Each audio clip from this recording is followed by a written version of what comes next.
Welcome back to Bet with the Boys. What's going on, guys? We have our college picks hammered out for tomorrow, getting the lines out to you early for Saturday, November the 23rd. Really good slate, a little underrated. I think a lot of people think it's kind of a down week, but we found some gems in here for you. Yeah, I think three picks. At worst, I think we go 2-1. Hopefully, we can sweep again like last week. Here with my partner in picks, Rake the Money Jake, as someone call him in WWE. It sounds better, if I had a microphone dangling and he was entering the octagon with some crazy music or something. So it's on him for not showing up. Yeah, me and Moneybags Rick over here got some really good bets. We stayed away from some of the trap games. I think there's a couple out there that's going to trip people up, trip the public up, and Vegas is going to make some money this week. But we are going to kill Vegas. Actually, we're kind of betting with Vegas, so it might be a win-win. Yeah, go Vegas. Guys, I do want to stress again, do not parlay our picks. We have a winning record. We've been killing it in college football.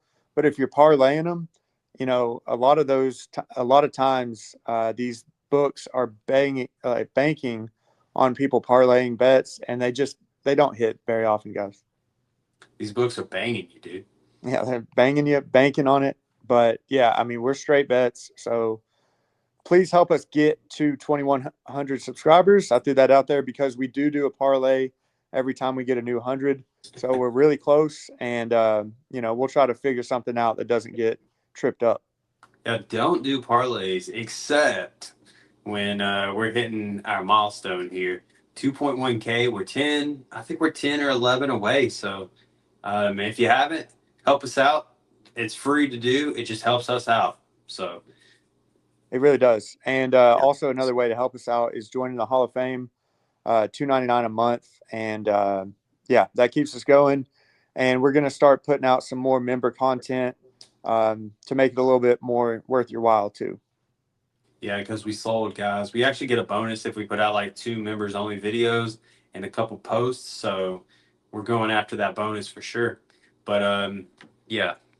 And if you remember, you would get those picks. And tomorrow, like always, for the NFL slate, we go against the spread, break down every single game, give you some good inside information. I had a whole page of notes last week if you watched the video. And then we do our consensus lock and then each give out a lock. So three picks, usually add one on Sunday. For four, we've been doing pretty good in those ever since we started. So check that video out as well. Turn on the notifications. Absolutely. And like we said, we have been doing pretty well on an 18-8 run right now. So yeah, that's about plus 9 units if you take into account the juice that we're giving up on some of those. But yeah, had a great month, had a great football season to be honest, in both college and NFL. Yeah. Yesterday we did go 2-0, looking to stay hot. We do have these in time order, so we'll get right to it. The game of the day, what everybody's talking about, Ohio State just can't stop playing at 12 o'clock. I looked into that, and it's something to do with the TV contracts. And Fox. yeah, Fox. Basically, whoever has the SEC, is it CBS? Yeah.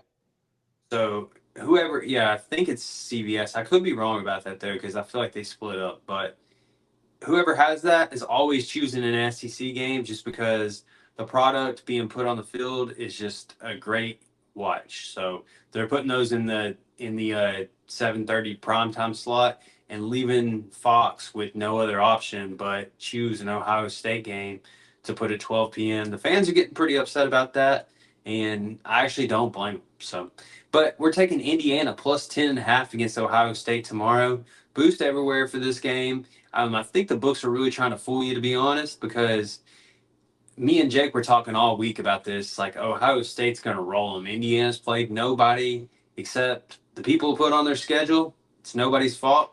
It's not anybody else's fault. It's just who they've been dealt. So, actually, with that being said, I do think Indiana's a good team, and the coach has got them playing good. Yeah, and this isn't a perfect stat, playing kind of college football math here. But when you look at the common opponents between Indiana and Ohio State, Indiana has a better turnover margin. They have more points, point differential, more yards and more overall points that they've scored. So they have played the common opponents better than Ohio State.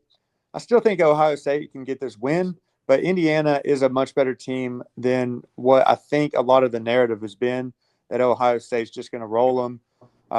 So yeah, I'm looking at this game, and I think Indiana can keep it close. And I wouldn't be totally shocked if this game came down to a field goal and maybe Indiana got it. Dude, I'm right there with you. I think that it might be worth the sprinkle of the money line.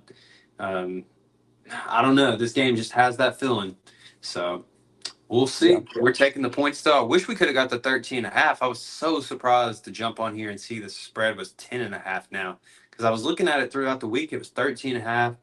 And now it's 10 and a half. Crazy drop there. But I mean, that's good if you're betting on Indiana. Yeah.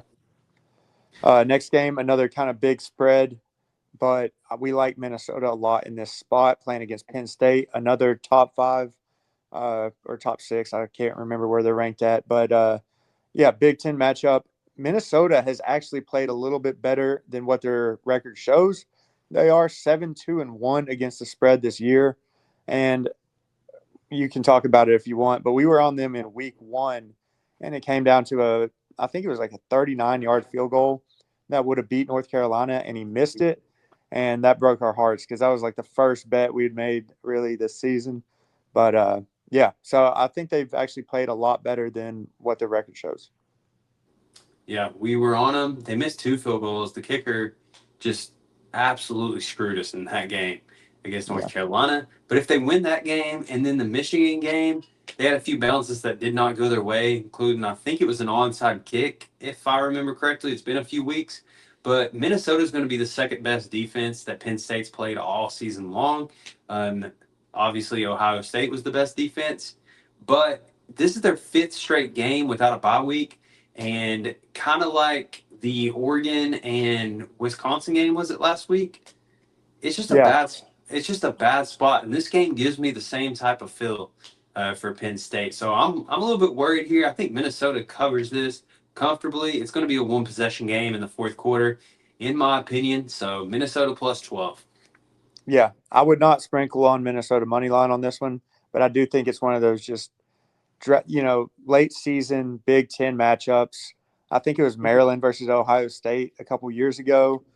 Maryland had no business being in that game, but it was tied with like 3 minutes left, and Ohio State ended up winning it.